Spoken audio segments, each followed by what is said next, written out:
Tapi di 2002 kan ini beli ada gosip yang beredar kontroversi. Pintar-pintar izin dengan pimpinan sih ya. Dan perbanyak vitamin gitu. Siap-siap surat dokter. Padahal kita sama-sama makan nasi ya. Wah betul. Tapi kalau di Eropa makannya ini sih biasanya sih beli roti sih. Indonesia aja cuman makan mie instan. Bolkes, podcast sepak bola spesial Piala Dunia 2026 RRI Singaraja.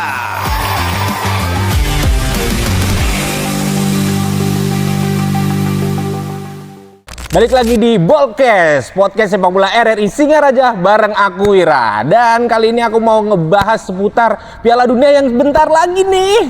Bentar lagi bakal diadain, yaitu bulan Juni dan Juli. Tentunya aku nggak sendirian karena aku udah didemen oleh Bli Chandra.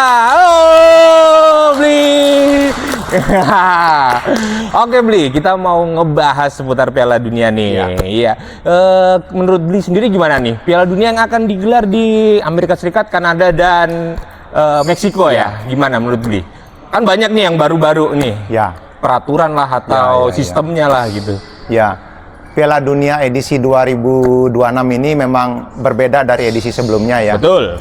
Dari jumlah peserta, yang episode sebelumnya, edisi sebelumnya itu sejumlah 32 negara yang lolos dari kualifikasi di tiap konfederasinya. Tetapi saat ini ada 48 Wih, namanya banyak ya. Ya, ini adalah janji dari Infantino, Presiden FIFA. Beliau saat kampanye pemilihan Presiden FIFA saat itu memberikan angin segar gitu ya bagi negara-negara yang sedang berkembang untuk bisa bagaimana sih rasanya ikut Piala Dunia gitu. Jangan hanya nonton kan. Nah, bagaimana sih rasanya kita ikut Piala Dunia gitu. Sehingga ditambahlah jumlah 48 peserta ini. Nah, itu yang sebenarnya angin segar bagi negara berkembang, tetapi ini sebagai tantangan juga bagi FIFA, apakah kualitasnya nanti menurun atau masih tetap sama dengan edisi 32 peserta begitu? Karena pasti dari bertambahnya klub, pertandingannya juga pasti bertambah banyak nih ya. Dan stamina para pemainnya itu pasti tetap dipertanyakan dengan jumlah pertandingan yang lebih banyak ya. 48 negara. Wah, tuh itu pasti sangat melelahkan dan seru juga buat yang nonton ya. Karena banyak. Dan sistem itu baru pertama kali ini di sini ya. Ini sistem baru yang diterapkan ya. Grupnya ada berapa berarti itu nanti? Ada 12 grup yang ada nanti. 12 grup berarti satu grup sekitar 4 ya. Wah, bakal keren banget nih ya kelihatannya. Gimana kalau menurut Bli gimana dengan sistem yang baru, dengan sistem yang perbandingannya dengan sistem yang lama, ada kelebihan atau kelemahannya nggak? Kalau keuntungan dari sistem yang baru adalah dalam satu grup kan ada 4 tim ya. Kalau kita 32 tim sebelumnya itu yang lolos ke fase knockout adalah peringkat 1 dan peringkat 2. Tetapi saat ini dengan 48 tim, satu grup ada 4 tim, maka ada 2 tim yang secara otomatis lolos ke knockout dan 3 terbaik, 8 peringkat 3 terbaik di tiap grupnya. Itu yang akan lolos, sehingga ini punya kesempatan bagi tim-tim yang biasanya kan sudah 2 kali mengalami kekalahan, tapi last match masih punya kesempatan untuk kita lolos knockout gitu.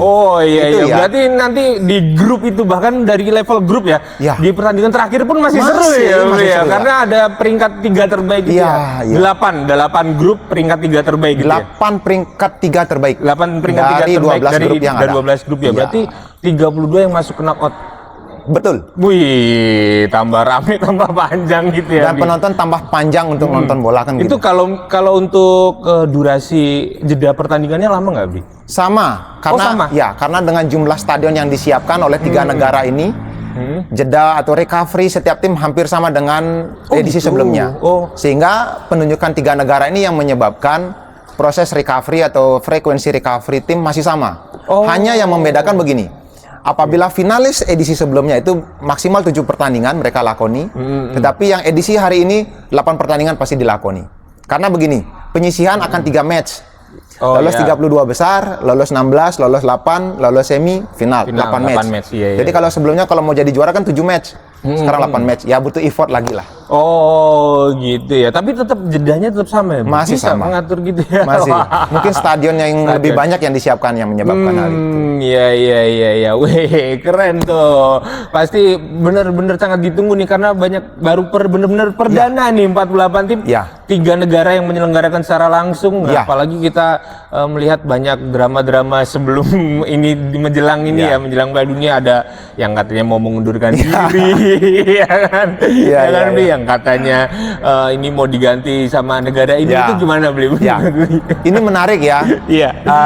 The bad news is good news kan ya kalau kita di media itu. Artinya dari situasi politik global yang ada sekarang berdampak dengan keikutsertaan Iran gitu ya di Piala Dunia ini.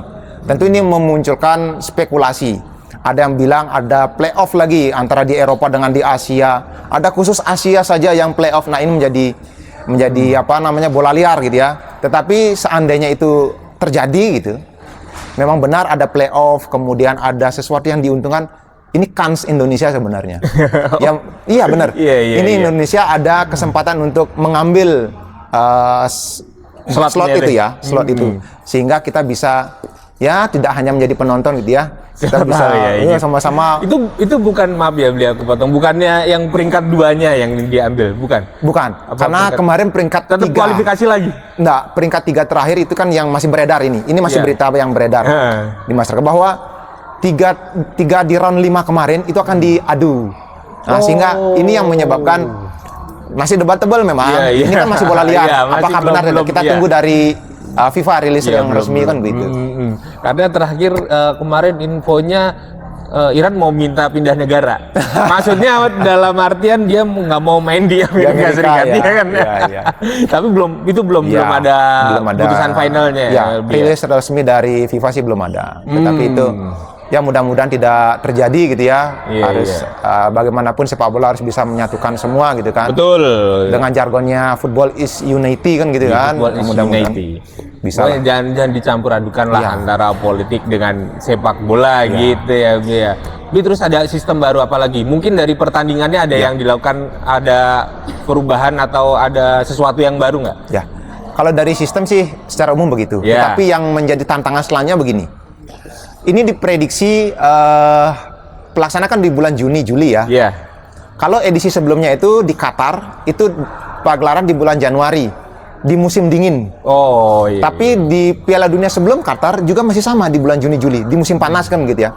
Tetapi saat ini dan future gitu ke depan bahwa suhu akan semakin meningkat, suhu bumi. Diprediksi di Amerika Serikat, di Kanada, Meksiko saat itu akan mencapai 49 derajat Celcius hingga 50. Ini kan tantangan bagi pelatih bagaimana sih meramu timnya gitu ya.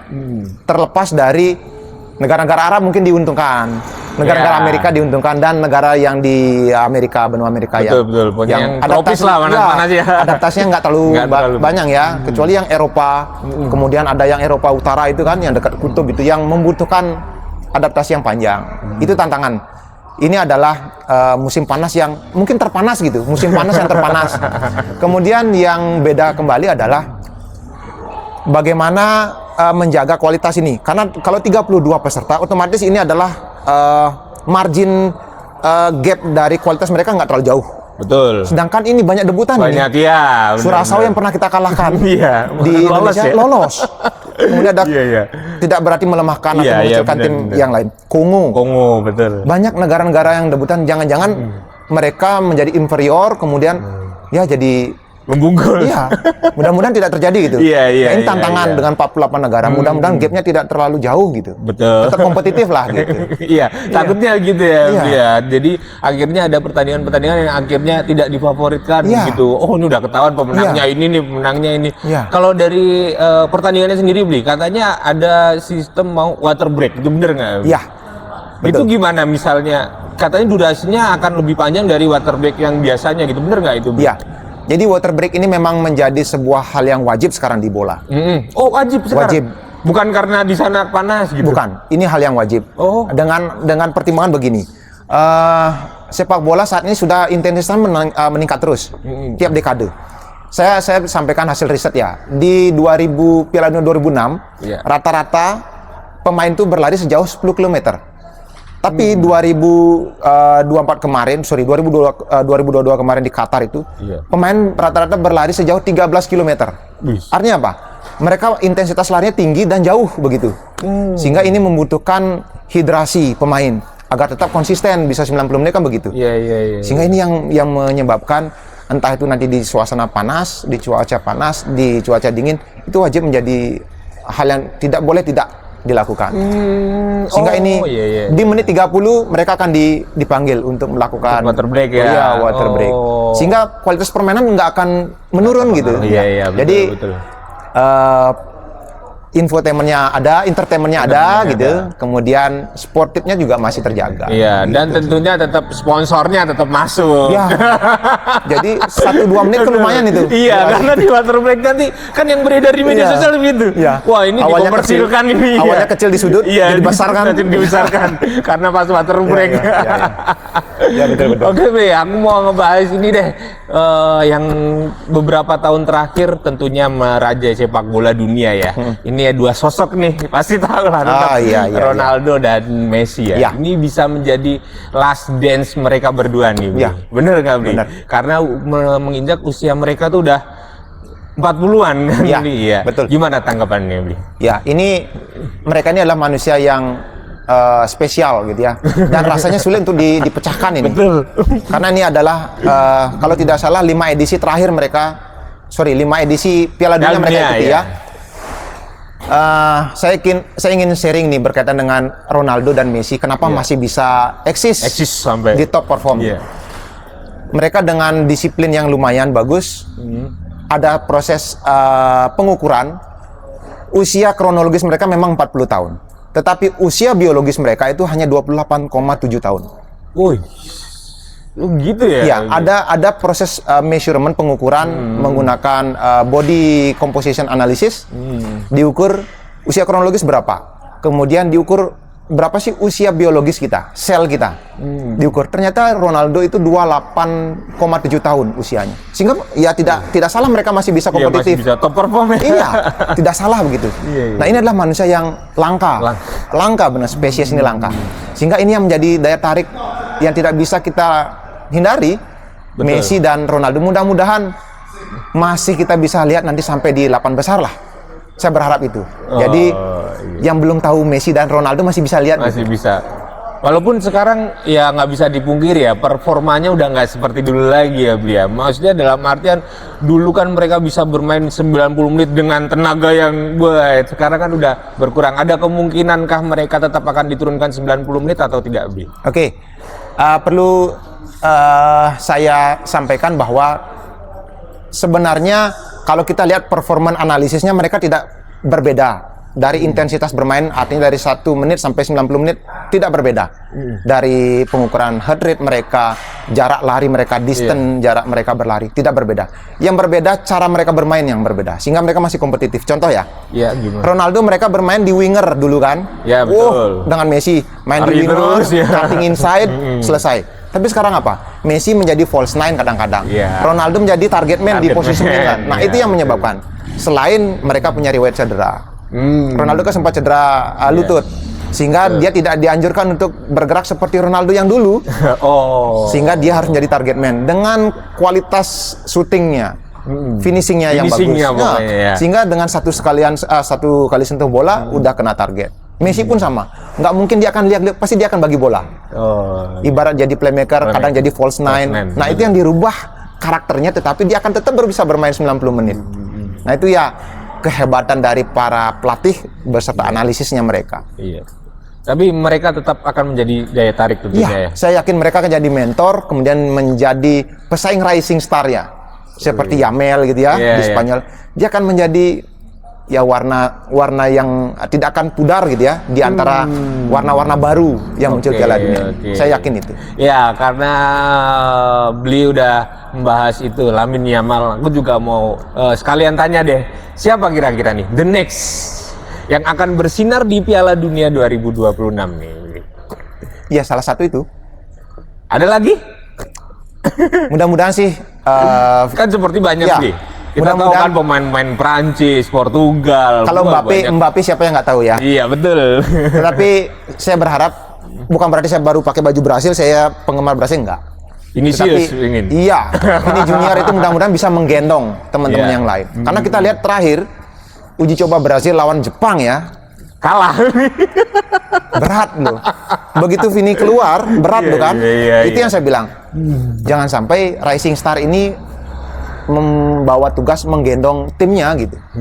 Biarkanlah mereka berkembang seperti Cristiano Ronaldo seperti yang dulu. Tapi kan kalau masih uji coba kan belum bisa dijadikan patokan. Mungkin pelatihnya masih mencoba-coba strategi ya kan beli.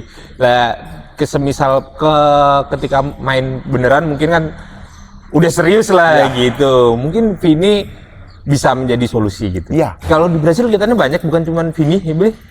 Tapi yang saya lihat yang paling menonjol. Iya, Vini ini adalah the next-nya Neymar gitu ya. Oh, jadi the next Neymar tuh. Memang ya kemarin kita lihat masih terlihat uji coba itu kan trial and error. Artinya pelatih mencoba dengan adanya Vini bagaimana sih tanpa dia seperti performa tim di dalam gitu ya. Oh ternyata ada perbedaan. Nah, sehingga ini menjadi evaluasi kan. Nah, suatu saat apabila Rising Star-nya cedera, kira-kira begini untuk mengatasi ketimpangan ini sehingga tidak kalah lagi dengan tim yang sama kualitasnya kan begitu. Tapi saya masih yakin Mbappe akan mampu untuk muncul kembali seperti Piala Dunia 2022, kemudian Vini Junior, kemudian Yamal gitu ya. Amin Yamal. Ya, dan ini saya tertarik dari tim Jepang itu ya. Dengan rataan pemain yang 26 tahun gitu ya. Oh iya. Dan semua bermain di Liga Eropa. Ini yang saya bilang tidak ada Rising Star tapi all the star bagi negaranya. Jepang itu lebih ke etos kerjanya yang gila dia. Dia fisik dan cara bermainnya itu kompak banget dia. Dan fisiknya tuh bisa terjaga selama 90 menit. Itu yang jarang dimiliki oleh negara-negara lain ya. Padahal kita sama-sama makan nasi ya. Wah betul. Tapi kalau di Eropa makannya ini sih biasanya sih beli roti sih. Indonesia aja cuman makan instan. Jadi agak susah. Oh berarti kira-kira yang akan Rising Star selanjutnya 3 itu masih? Iya. Kalau menurut Beli Chandra masih 3 itu? Iya. Nggak ada dari Cherky gitu mungkin? Atau ini yang lagi kemarin rame di Liga Champions, Olise? Ya mungkin ya, tetapi kembali dengan tetap masih di bawah Mbappe ya dia. Ya, artinya dengan kualitas liga dengan panggung Piala Dunia itu jelas berbeda pressure-nya ya. Oh iya. Jelas berbeda pressure. Mental juga berbicara di situ. Benar. Ya. Ibarat liga itu kan panjang. Kita bisa kadang on, kadang off, bisa dengan cepat kita untuk fluktuatifnya. Tetapi di Piala Dunia salah sekali kita bisa out. Dengan jangka waktu bermain hanya 8 kan ya saya bilang kalau final. Jedanya berapa hari tadi? 2-3 hari mungkin? Enggak, kalau penyisian itu 5 hari. Oh 5 hari? Ya. Jadi ini ibaratnya untuk mencari top perform secara konsisten itu berat itu. Bagi pemain yang masih muda gitu kan ya. Berbeda yang sudah punya pengalaman. Iya. Apalagi kalau masih muda itu emosinya mungkin di match pertama dia lari terus ya, pengen ngejar bola, pengen kelihatan gitu lah. Nanti di match selanjutnya ternyata dia nggak bisa top perform kembali gitu. Kadang improvisasi seperti kita nyanyi gitu ya. Kalau penyanyi itu kan dia kadang bisa berimprovisasi dengan penonton. Nah, pemain bola pun sama. Pemain muda itu kadang-kadang ada yang pinter improvisasi, artinya bagaimana dia mengelabui hasil analisis rekaman sebelumnya. Ada seperti itu? Ada. Jadi tim analisis pelatih itu dia ada yang menganalisis per pemain, ada yang menganalisis secara taktikal timnya, sehingga direkam. Si Vini ini menggunakan kaki apa sih dribblenya dia, habis itu dia berapa kali sih cutting inside, berapa kali sih dia harus through, sehingga ini yang dianalisis. Sehingga ini menjadi bahan untuk para defender. Kemudian secara compact tim juga dianalisis. Biasanya nyerang seperti apa sih, lewat kiri atau lewat kanan, atau dia lebih banyak crossing atau lebih banyak direct dan sebagainya. Itu banyak yang direkam, sehingga pemain muda itu PR-nya biasanya diimprovisasi. Improvisasi apakah dia monoton seperti itu terus habis kan? Match kedua apa sih habis? Gitu. Berarti kalau pemain muda itu dia jarang improve. Maksudnya lebih sering monoton. Jadi makanya permainannya gampang dibaca oleh itu.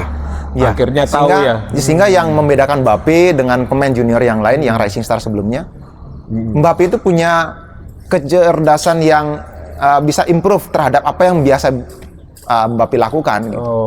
Sehingga sekelas Otamendi nggak bisa kawal kan waktu kita ketemu di Qatar kemarin. Karena yang kemarin begini kok sekarang berubah gitu. Iya, itu improvisasi dari Mbappe. Atau dia berubah karena sesuai dengan karakter musuh yang dihadapi mungkin. Kadang kalau kita berpikir Mbappe kan dia itu sering running with the ball. Iya. Kita jaga agak jauh sehingga dia nggak akan bisa running. Ternyata enggak. Dia malah mantul bola, dia bahkan main dribble jarak jauh gitu.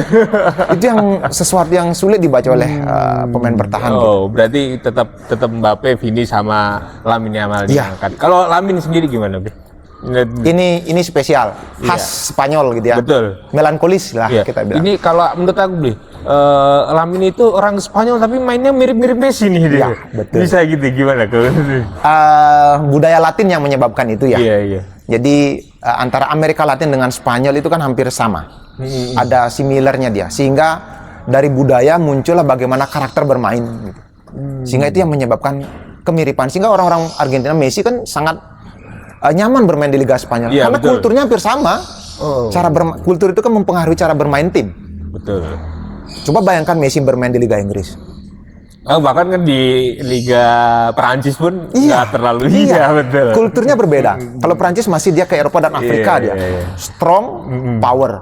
Tapi kalau di Latin melankolis, stylish, enak dia, tempo.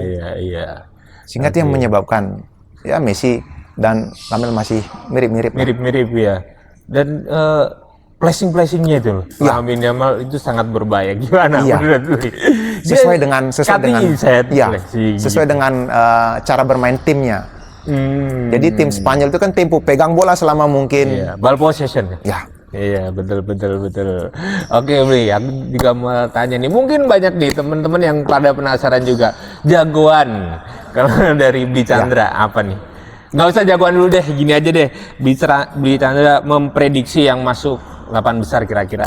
8 besar menurut saya itu ada Prancis, Argentina, Brazil, Portugal, Inggris, kemudian saya titip Jepang dah. Saya yakin Jepang ini masuk ini dengan progresnya hari ini. Karena hasil uji cobanya cukup meyakinkan. Kita lihat uji coba mereka selalu mainnya ke Eropa. Iya, betul. Lawannya Amerika Latin. Kemudian ada Spanyol dan terakhir mudah-mudahan dari ini bisa tembus ya. Salah satu dari tuan rumah. Entah itu Meksiko, Kanada maupun Amerika. Salah satu tuan rumah. Sehingga lebih dahsyat seperti 2002 di Jepang dan Korea. Bagaimana Jepang untuk pertama kali bisa lolos 16 besar dan Korea Selatan pertama kali bisa lolos semifinal. Saya berharap seperti itu.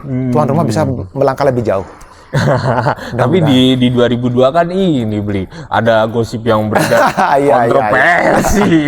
Semoga jangan sampai terjadi di tahun 2026 ini ya Bli ya. Tetap berarti tetap dominan negara Eropa. Top 10 ranking saat ini di FIFA ranking itu masih menjadi langganan ya atau prediksi saya menjadi top 8 nanti di Piala Dunia 2026. Kalau untuk negara-negara baru yang ikut, Maroko dengan rataan pemain yang masih 25 tahun, saya yakin masih jadi kuda hitam. Dengan cuaca yang seperti saya sampaikan di awal, itu menjadi privilege mereka.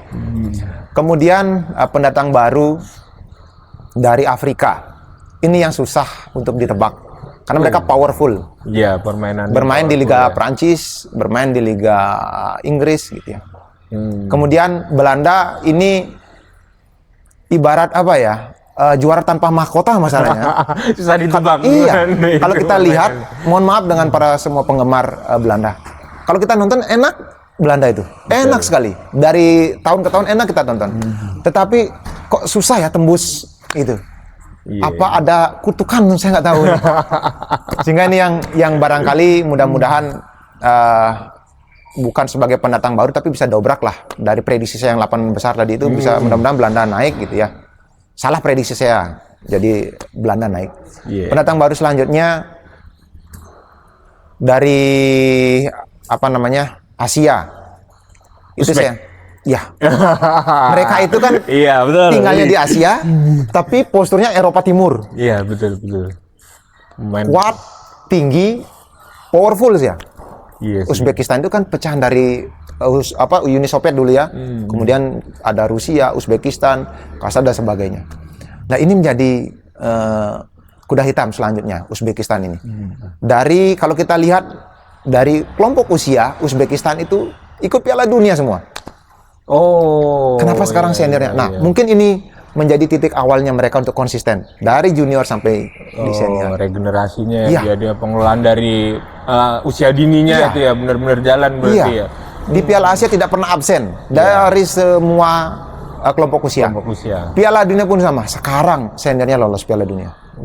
Ini yang saya, kalau dulu siapa ya, Maroko, kemudian saat ini kemungkinan ini Uzbekistan akan menjadi Asianya orang Eropa ini yang menjadi kejutan ya, kuda hitam yang sangat ini. Kapan besar nggak bisa kelihatannya.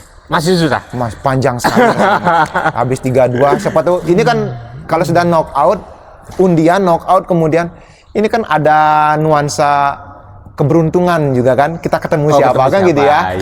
Nah ini ya juga menyebabkan jalan kita rezekinya kemana nih gitu, sehingga benar juga ya. Siapa tuh babak 32 besar ketemu Prancis gitu. Waduh. Tapi belum tentu kalah juga dong. Mulai mikir kan mereka kan, mulai mikir nih saya harus buat apa gitu kan. Nah, artinya memang bola itu bundar, semua kemungkinan bisa terjadi. Tetapi probability-nya kecil sekali. Nah, di atas kertas ya. Iya. Walaupun kita nanti di lapangan semua bisa terjadi. Semua bisa berubah ya kan. Tentunya bakal banyak kejutan-kejutan. Bahkan yang tahun berapa dia, Bi? Kita juga nggak ada yang menyangka Jerman bakal dibantai sama Brazil waktu itu berapa? 7-1 apa? Brazil yang kebalik ya. Itu tuan rumah. Tuan rumah dibantai sama Jerman. Dalam waktu 25 menit 5 gol. 25 menit itu 5 gol, bayangkan itu. Sekelas tim yang 4 kali juara dunia bermain di rumah sendiri. Masih ada pemain bintangnya dari penjaga gawang sampai striker. Setiap syuting masuk loh. Kayak main futsal. Iya. Mimpi apa kemarin mereka kan kita nggak tahu. Artinya semua bisa terjadi, dan Jerman rasanya nggak percaya dengan hal itu. Saya yakin, makanya begitu dia gol sekali ekspresif, gol 2 ada ekspresi, gol ketiga nggak ada ekspresi, mungkin nggak percaya dia. Kok segampang ini? Mungkin begitu ya. Iya, makanya itu ini kan di tahun ini juga kemungkinan seperti itu kan juga bisa terjadi, ya kan dia. Banyak tentunya bakal banyak kejutan, apalagi pertandingannya sampai 104 pertandingan. Iya, betul. Kalau nggak salah ya. Kalau sebelumnya kan cuma 64. Iya, 64. Berarti kita yang lelah ini. Yang nonton. Iya nggak? Apalagi kalau di Indonesia pagi nih, Bu. Dini hari bukan pagi ya? Dini hari. Kita masih diuntungkan sih. Kita masih diuntungkan. Tetapi ya kita pintar-pintar izin dengan pimpinan sih ya. Dan perbanyak vitamin gitu. Siap-siap surat dokter. Alasan 104 pertandingan itu bisa kita tonton gitu ya. Iya. Dulu kan hanya 64. Oke lah gitu, masih bisa ya. Ini jangan-jangan kita yang drop daripada pemainnya yang drop ini gitu. Oke, aku mau lanjut lagi deh. Kapan besar? 4 besar dulu. 4 besar. Ya. Jerman, Prancis, Argentina, Spanyol.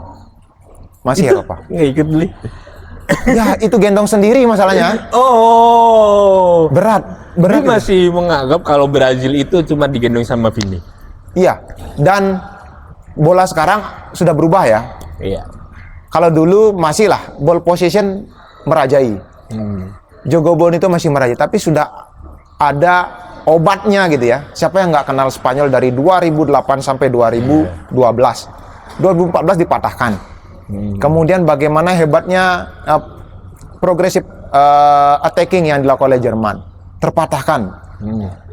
Saat ini yang dibutuhkan dari pengamatan saya adalah sepak bola yang pragmatis. Asal gol, asal ke depan bisa gol. Selesai sudah. Sehingga tidak dibutuhkan lagi permainan yang cantik, menghibur dan sebagainya. Sehingga ini yang saya rasa yang masih getol dengan filosofi mereka terdahulu, masih sulit untuk bersaing rasanya dengan tren sekarang lo ya, dengan tren sekarang. Apalagi di edisi terakhir Piala Dunia itu juga sedikit kontroversi karena sedikit gol langsung merayakan joget-joget. Brazil lah itu sempat tuh diprotes satu dunia. Baru ngegol dikit joget-joget, gol satu joget ya. Langsung selanjutnya semifinal Bi. Mudah-mudahan ada Jerman ketemu Argentina.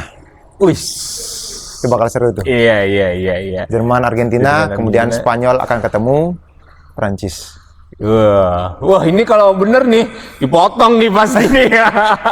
Mudah-mudahan. Besok langsung pada nyari kontaknya Bli Chandra. Mudah-mudahan. Tapi ya kembali kita kan belum tahu siapa sih pemain yang didaftarkan. Sampai saat ini kan belum masuk. Iya, belum ada rilis resmi dari belum tiap ada. negaranya ya. Jadi national callingnya belum ada di setiap peserta. Mereka masih mencari-cari hingga last minute gitu ya. Sehingga ya kemungkinan masih banyak lah ya. Siapa yang akan melaju lebih jauh. Oke, Jerman, Argentina, Spanyol dan Prancis. Siapa masuk ke final? Kok saya Prancis ya? Wih, saya sih sebenarnya mau ngomong gitu juga, Bi. Tapi saya kok nggak ikhlas gitu. Nggak tahu. Prancis ini komplit ya. Iya. Benar komplit. Dengan sepak bola modern komplit Prancis ini. Speed ada, power ada. Kita nggak mempermasalahkan mereka bukan berasal dari negara Prancis murni gitu nggak. Karena sepak bola itu adalah universal gitu. Tetapi dengan perpaduan multikultural mereka itu ya yang menyebabkan rasanya orang yang super power ada di sana, orang yang intelijensinya tinggi ada di sana sebagai playmaker. Kemudian ada yang punya kecepatan tinggi ada di sana. Komplit sekali gitu. Yang saya bilang kalau Spanyol kulturnya adalah tempo. Berhasil tempo. Semua hampir sama satu warna, tapi di Prancis banyak warna ini. Sehingga menyulitkan bagi lawan untuk bagaimana sih saya harus. Itu sih kalau prediksi saya. Apalagi stok pemain depannya banyak banget dalam Prancis gitu. sekali. Iya, dalam sekali nih. Ya. Tapi satunya lagi, Bi. Antara Spanyol dan ke Spanyol, Argentina dan Jerman berarti. Masih susah. Masih belum kebayang. Berarti Bli Chandra secara nggak langsung prediksinya Prancis 2026 akan naik ke podium ya. Iya. Prediksi saya. Setelah edisi kemarin kalah. Iya. Adu penalti. Drama yang sangat itu emang. Tapi kan itu eventnya luar biasa kan, ketinggalan dikejar. Iya. Oke. Prancis berarti. Ya, si ayam Akan 2026 ini. Oke. Mudah-mudahan. Iya. Oke, buat kamu pemirsa dan pendengar Bolcast Podcast RRI Singaraja, ada Prancis ya, prediksi dari Bli Chandra. Ya, sekali lagi aku juga mau ngucapin lagi terima kasih buat Bli Chandra yang udah meluangkan waktu untuk hadir di sini ya. Terima kasih. Dan terima kasih buat kamu juga yang udah menonton dan mendengarkan Bolcast Podcast RRI Singaraja. Sampai ketemu lagi di lain hari. Dadah. Bolcast, podcast sepak bola spesial Piala Dunia 2026 RRI Singaraja.